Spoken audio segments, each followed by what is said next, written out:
mo dyan? Shh! I'm trying to be Tanya. I'm trying to prepare for a ceremony.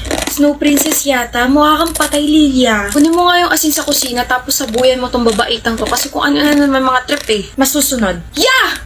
Kagulat naman to. I will forever take care of the slaves. I will feed them and I will protect them. Ha? Ikaw, Ako?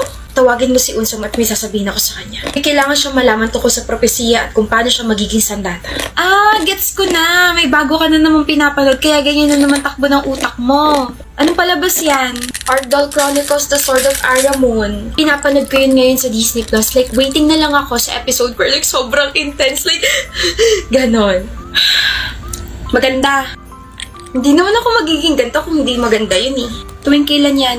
Tuwing Saturday and Sunday tapos 12 episodes in total. Gusto niyo ba i-spoil ko kayo? Kasi itong si Saya and si Unso, panonoorin namin. Chinsa? Para naman hindi ka nag-iisa dyan sa ginagawa mo. So syempre, bago nyo panoorin yung The Ardal Chronicles, The Sword of Aramon, you have to watch the season 1. Available din yan sa Disney Plus. Mahal ka namin kaibigan kaya sasabayin ka namin sa trip mo. Sige. Yeah! Sarage!